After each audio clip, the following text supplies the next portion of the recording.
Why did Jimmy hate Howard? Howard Hamlin is an anomaly in the Breaking Bad Better Call Saul universe.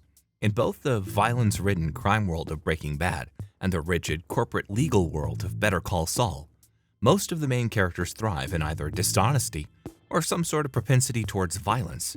In this regard, Howard sets himself apart, for he is neither of those things. In the early episodes of Better Call Saul, Howard's character serves as an introduction to the show's newly established world of legal proceedings. Originally meant as a foil to Jimmy's elusive, duplicitous ways, Howard's supposedly clean, upstanding citizen persona was eventually soiled and assassinated by Jimmy after he pulled increasingly outrageous pranks, culminating in Howard's murder by a bullet that was merely passing through. The pranks themselves were not done in good faith.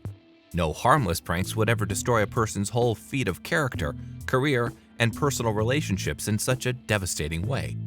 Although interestingly, the reason they were done was never quite obvious. What was it about Howard that made Jimmy hate him so much? What terrible things could he possibly have committed to deserve what happened to him? Howard's pranks were, at the time, one of the cruelest things Jimmy had done to someone that he knew personally. To understand how Jimmy reached this point of being able to do this degree of destruction to someone who wanted the best for him, we are going to look at Jimmy and Howard's relationship, the dynamics and evolutions of said relationship, and how they managed to enrich both characters' developments. Howard was initially introduced as Jimmy's foil. He was a finger-wagging, straight-laced lawyer who appeared condescending to Jimmy's more flexible approach to morality. At this point, Howard was often seen trying to put a stop to Jimmy's shenanigans. He refused to accept Jimmy's offer for Chuck's severance money. He took what Jimmy thought he should have been his client, and he won in court when Jimmy tried to make a mockery of him and his HHM's branding. In each of these cases, Howard was always framed as the bad guy. He was the fun police. He was the person that would never fail to ruin whatever plan Jimmy happened to be concocting. The show's writing frames Howard as the antagonist. In hindsight, it's obvious that the audience would root for Jimmy in the early parts of the show.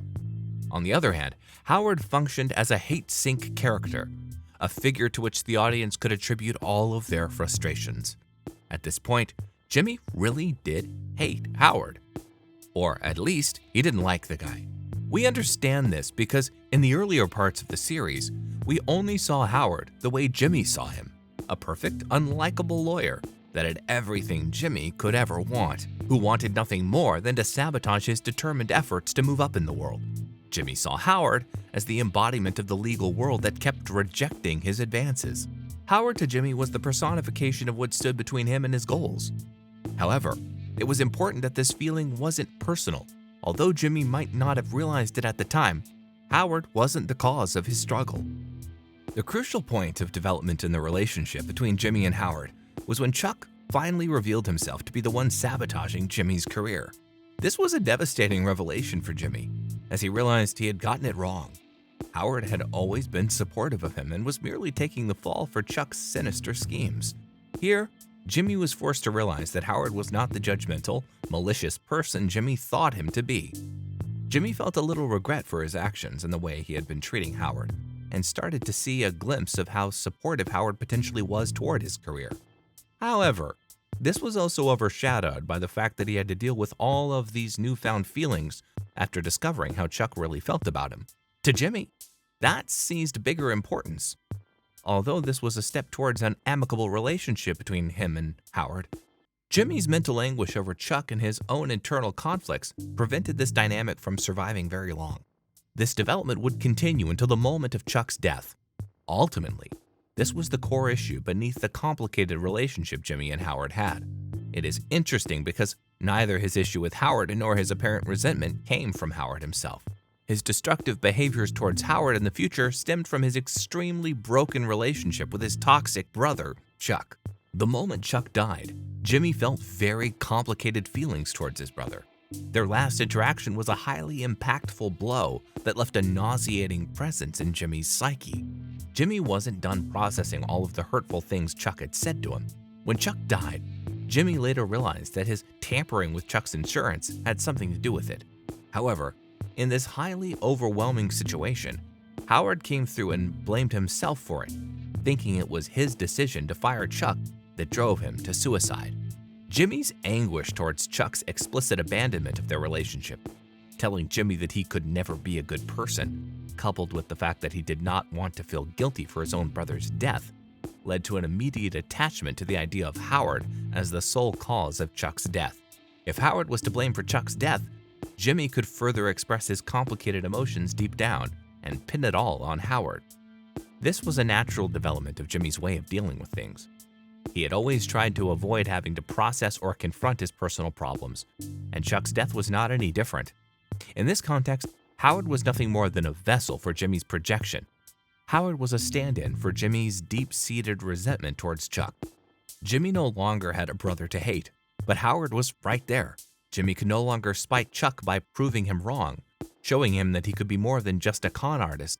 But he could spite Howard. Jimmy could not deal with all of these complicated emotions, over feeling guilty that he indirectly drove his brother to suicide, and yet not being able to deny his hatred for what his brother felt about him. But Howard was there to completely shoulder the blame. His actions toward Howard, the nonchalant character assassination that he executed with an almost childlike glee, were his response to pushing all of his unprocessed emotions deep down, making himself numb to his own capacity for empathy and authenticity. This was why when Jimmy had to do his best to delude himself into thinking that Howard was a bad person, or better yet, not a person at all, the more Howard proved himself to be a good person with a capacity for politeness and empathy, the harder Jimmy pushed back to dehumanize him to fit his own narratives. The moment Jimmy stopped treating Howard as a subhuman vessel for his antics, he would be confronted by his own guilt, by the fact that he himself felt like he was the main cause Chuck was driven to suicide. This was apparent when Howard first confronted Jimmy. Howard had asked what he did wrong and why Jimmy went to great lengths to inflict pain on him, and he apologized. This apology was responded to by Jimmy saying, "You killed my brother, and you say you're sorry?" Jimmy absolutely could not even consider the possibility that he felt guilty about his brother's death, because then he would be forced to face the possibility that despite all that Chuck had done and said about him, he still cared about his brother enough to not want him dead. This notion was simply too much. Hating Howard was much easier to do. Howard Hamlin was a casualty. His respect for Chuck led him to be the ultimate fall guy. Every harmful decision Chuck made to harm Jimmy's career and personal development was executed by Howard. Despite trying to make things right, Howard ultimately failed to break free from Chuck's shadow. Even from beyond the grave, this dynamic persisted. Howard was still the black sheep, taking the blame for all the horrible feelings Jimmy was experiencing because of his relationship with his brother. Despite all this, he remained true to himself. He emphasized to the best of his abilities, even to the people that were actively trying to ruin his life. Howard genuinely tried his hardest to make amends with everyone. The way Howard reacted towards Jimmy and Kim, even after all they had done to him, was a testament to how strong his principles were. Jimmy did not hate Howard, or at least the hate he felt wasn't supposed to be directed at Howard. His apparent resentment toward Howard was more about himself than it was about Howard. Jimmy's attempts to destroy Howard's life and reputation were simply a projection of his repressed emotions toward his brother Chuck. Unfortunately, Jimmy and Kim's antics led to Howard's eventual undeserved death. Like many other characters in the series, Howard's story was one of tragedy. Despite trying his best to treat everyone fairly, Howard's good nature and honest principles were rewarded with a bullet in the head.